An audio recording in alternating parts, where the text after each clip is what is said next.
I remember these days. Good to see you guys. Hey, Kobe, for somebody that's been obsessed with the greats of the game since you were a kid, you're about to watch your jerseys go up into the rafters. Can you just put into words what legacy means to you? Well, it's hard to put into words. I think it's, growing up and watching all these great players play and learning so much from them, to now be a part of that wall, means everything to me. And I think legacy is really important in the sense of, what we've done is awesome. But I think what's more important for a legacy is how that affects the next generation to come.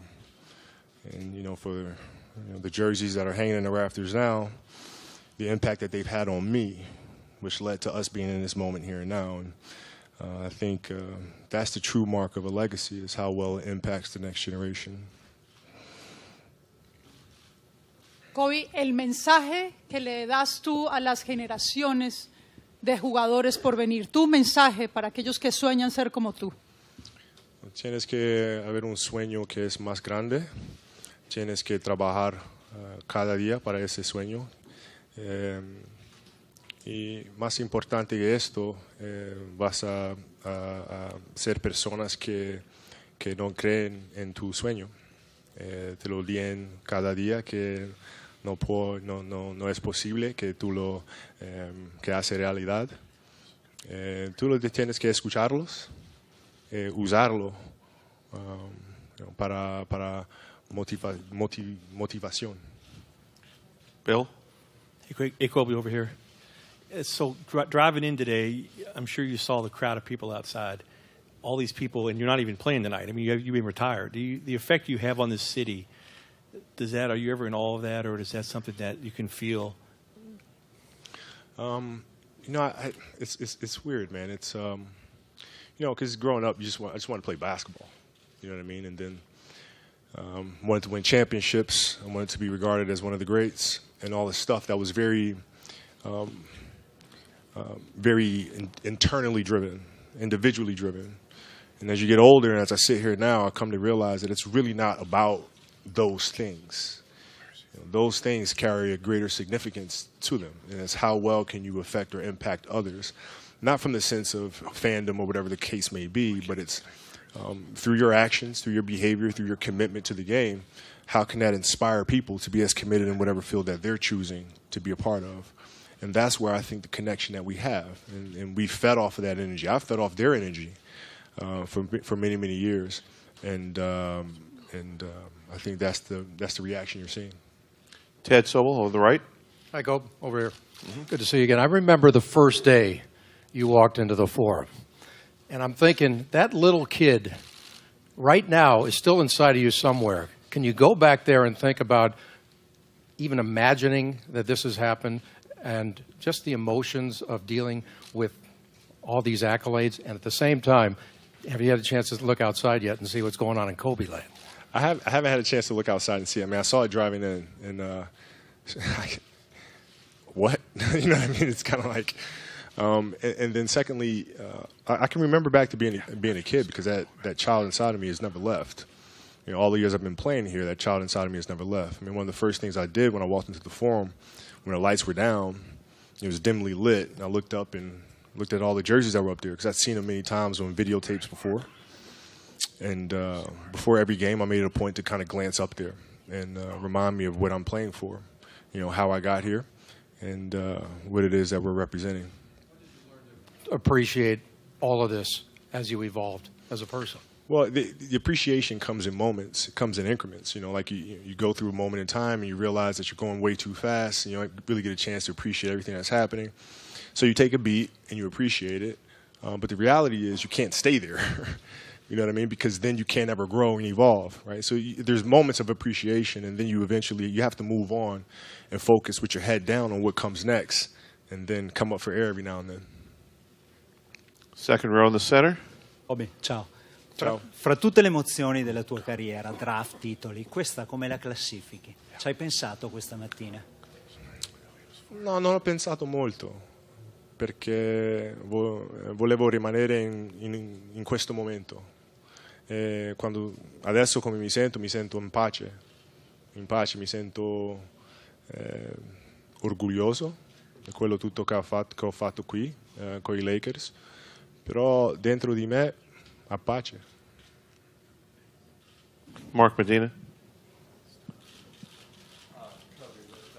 Klay Thompson doing stuff with Body Armor and Kevin Durant doing stuff with Nike, what kind of business perspectives have you offered any of those guys? Well, I mean, just to be a part of brands that you believe in, that you believe share the same core values as you, and then everything else tends to fall in place. But you got to find a connection with brands and what they represent and what you represent, what you want to stand for, and then everything else takes care of itself. Well, I thought it's pretty obvious why there's not a Gatorade bottle here right now. They had their time. Right there, Mark. Kobe, we watched you in the middle. I can never get this right. I was like, you know what? I'm going to figure it out finally. Okay, go ahead. We might give you a pass to that. We watched you obsess over basketball your whole life, 20 years. And I think some people wondered, what would his life be like without basketball in it every day? So tell us how you're coping. You know what? It's I had a lot of players and former players come up to me the last year, like genuinely concerned. Like, are you going to be okay? Like, yeah, I think I'm gonna be all right. And they said, listen, it's gonna be progressive, right? The first week, it's gonna be a serious state of depression. Second week, you're gonna be angry. The third week, you're gonna start coming around. You're gonna have a level of acceptance. I'm like, what the fuck? No, I'm good. Like, I'm good. And I think the most important thing is finding what it is that you love to do. That's the hardest part. And it took work. Like, basketball was born to play. For the second phase, what we're doing, it took a lot of work, a lot of soul searching, a lot of investigating and trying things out. But when you find what it is that you love to do, then you wake up every morning with a sense of purpose. So my life has been great. I mean, I fell into a great routine. I work out 5 o'clock every morning, take the kids to school, get some breakfast with my wife, go to the office, work there, pick the kids up, and then from there it's just, volleyball here, basketball here, soccer there, you know what I mean? And that's my routine. Kobe, Damn it. what process did you go through in writing your speech? And I assume you might have talked to some people or whatnot. What speech? Halftime. I didn't write a speech. It's all off the top of your head? I didn't write a speech. And also, as far as how often do you come out back here? You got me thinking about what the hell I'm going to say. I literally got to repeat that question. I literally didn't hear a damn thing you just said right now. I was completely thinking about what I was going to say. Go ahead. How did you work on your speech for halftime? What did you do? I was doing it while you were asking the question after you. Okay. I don't know. I guess you just kind of, you sit in the moment and then you let whatever's inside of me at that moment just come forward. And I think preparing for stuff like this is not really true to form. You just kind of got to sit in the moment, absorb it, and then whatever comes out comes out. Hey, Kobe, last time you were here, you had just scored 60, your final game after playing 20 years. Tonight you're strolling in with literally a stroller through the tunnel. So what's going through your mind, the first thing you're thinking about as you're walking through again? I hope all these cameras that are flashing do not wake up Bianca. Because this kid's got a lot of energy, man. I'm trying to, my biggest concern of the night is she going to be able to sit there for the duration of the game, or is she going to try to run out into the court? Because she does not like sitting down for too long. So that is my biggest challenge of the evening. But I mean, I feel great. I'm very proud to come in here with my family. I'm proud that Bianca gets a chance to be in this environment, although she won't really remember anything of it. It feels good as a father to be able to have my family come in and share this night with. So. Kobe, aquí una en español. En pocas palabras, ¿cuál es el legado de Kobe Bryant? Un jugador que tiene un sueño, trabaja cada día y que finalmente el sueño es realizado. Así. Kobe, you came into the league the same time roughly that Iverson came in, but you came at basketball from very different places. but the impact was similar. And I wonder if you've thought about the impact that you and he had in that kind of post-Jordan, pre-LeBron era where the game was really kind of floundering and needed somebody to kind of show the way. Yeah, well, I remember when we came in, I mean, we were the draft that was full of a bunch of misfits. Like, this is everything that is wrong with the game. You know what I mean? One, Iverson, he does not fit the mold. He is not marketable, this whole thing. And then you got a kid that you need to burp before every practice because he's so young. So we were kind of the misfits of it all. But inside of us, we just had a passion to play. All of us. I mean, Ray too. I mean, we all just had a passion. Steve, a passion for the game. And, that superseded everything. And so eventually things balanced out, and the fans began to see us for who we were and what we came to be. But yeah, AI and I had definitely a significant impact on culture, it was fun competing against them. Kobe, you've obviously wanted to be the best player. What do you think about now when you hear the comparisons, Kobe, Michael, Kobe, LeBron, things like that? I don't. One thing about me is I'm only going to care about something that I know I can definitively win. If it's not something I can definitively win, I'm not going to pay attention to it. So if there's an argument that's happening, that argument is never going to go anywhere. Everybody's going to argue it till they're blue in the face, so why would I think about it? You know what I mean? If we're playing ping pong and I know I can beat you in ping pong, I'm going to beat you in ping pong. I'm going to think about that. That's a definitive thing.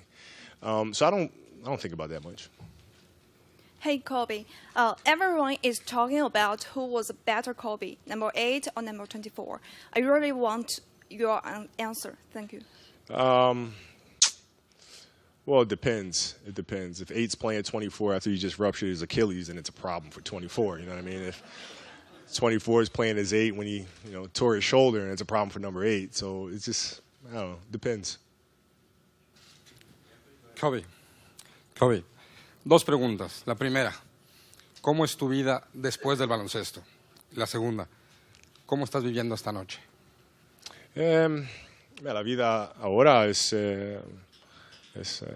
muy linda porque estoy con familia cada día, escuela, mirando cómo juegan sports después de escuela y cenar con mi esposa, todas las cosas que antes que me retiro no podía hacer. Y esta noche soy a paz porque estoy aquí con familia y tengo que hablar a vosotros, pero eso es una cosa que por una noche lo puedo hacer, ¿no? No, soy muy feliz. Kobe, Anthony Gilbert, Hoop Magazine, NBA.com. My question for you is, when you talked about looking up at the numbers, the retired jerseys, you saw Wilt Chamberlain, and you're from Philadelphia, even though you pretty much grew up most of your life out here. What does a night like tonight to be the only player to have 2 jerseys retired, what does that mean to your hometown and to your family? Well, I mean, that's, the attitude that I play with, the temperament, the competitiveness, the trash talk, and all comes from there. I mean, that's summer spending long days at Tustin and playing across from Overbrook where Wilt Chamberlain did his thing, you know what I mean? So it all comes from there. So I'm really happy to be representing that at that level, and to have 2 Philly boys with their jerseys hanging up there is pretty awesome. I should be getting free water ice every time I come down there, by the way. Word. Not just the U.S., but the world is watching. And we know you just announced plans for the first NBA school in China. What kind of legacy you want to leave in China and also across the world? And also, I'm curious, do you still sometimes wake up at 4 o'clock in the morning? Well, I wake up at 4 every morning. It's just I don't know. I don't know. I just wake up at 4, and I got nothing to do, so I might as well work out, might as well write, might as well do the things that I need to do. So, and in terms of going forward, it's about educating. It's about teaching. It's about teaching the game. It's about teaching the game within the game, and a lot of that is emotionally driven. You can teach fundamentals, you can teach footwork, you can teach basics, but we also have to teach, that goes hand in hand with that, is how to deal with anxiety, how to deal with pressure, how to understand how to quiet the ego, all those little inner battles that take place, we have to be able to teach that as well through sport. And then through sport, hopefully, we can have children grow up to be outstanding citizens. Andy? Close enough. Kobe, you talked a little bit earlier about some of the younger players. Over the course of 20 years, you kind of condition the city not just about success, but also in a very specific way how it's supposed to be done. What challenge do you think following you creates for whoever it might be coming next to kind of fill that role? Well, I mean, it's a challenge, but isn't that what we're here for? You know what I mean? I don't think it's something that needs to be viewed from a broad lens. I think it's your job to do that. I think it's the fans' job to do that. But for players, for Kuz, for Lonzo, for Ingram, for the guys, they just look at it day by day. That's all. How do I get better today? How can I do better today than I did yesterday? And you look at it in incremental steps. And then when you do that, you wind up forging your own legacy that you'll look back years from now and everybody will marvel and wonder at. But it's your job to look at the macro vision of it. It's the player's job to look at the micro steps to get there. 2 more questions. Bill? Over here. Hey, I know you've answered this before. You got to give the answer. 8 or 20. If you had to retire one number, 8 or 24. If they do a statue of you out there, 8 or 24. If you do a statue, you don't necessarily have to see the number anyway. If you do hair, I guess it's a dead giveaway. But I kind of go back and forth. But 8 has something that 24 will never, ever, ever, ever, ever have, and that's the ability to grow hair. So it's honestly it's tough. Yeah, no, I'm with you. I didn't understand your plight years ago, but now I certainly get it. It's really, really tough for me. I think 24 was more challenging, and I tend to gravitate to things that are harder to do. And physically for me, it was really, really hard to get up night in and night out, man. It was really, really, it's a grind.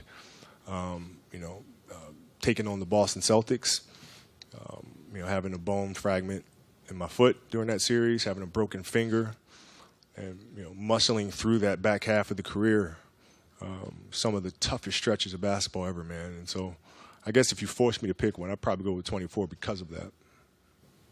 Last question, center. Kobe, you obviously there's this huge celebration for you today. You spent 2 decades here. It's kind of a celebration of your whole career. What you kind of talked about it before. What will it take for this franchise, you think, to kind of officially move on to the next chapter after Kobe? Well, the thing about sports is that the chapters are coming whether you like them or not, right? The stories are being written now, right? New legacies are being created now. And I think for the players that are here now, like I said earlier, it's just to focus on the micro stuff, the day-to-day stuff. That's it, man. That's it. You just work on your game, right? The little details of it. How do you get better? Studying film.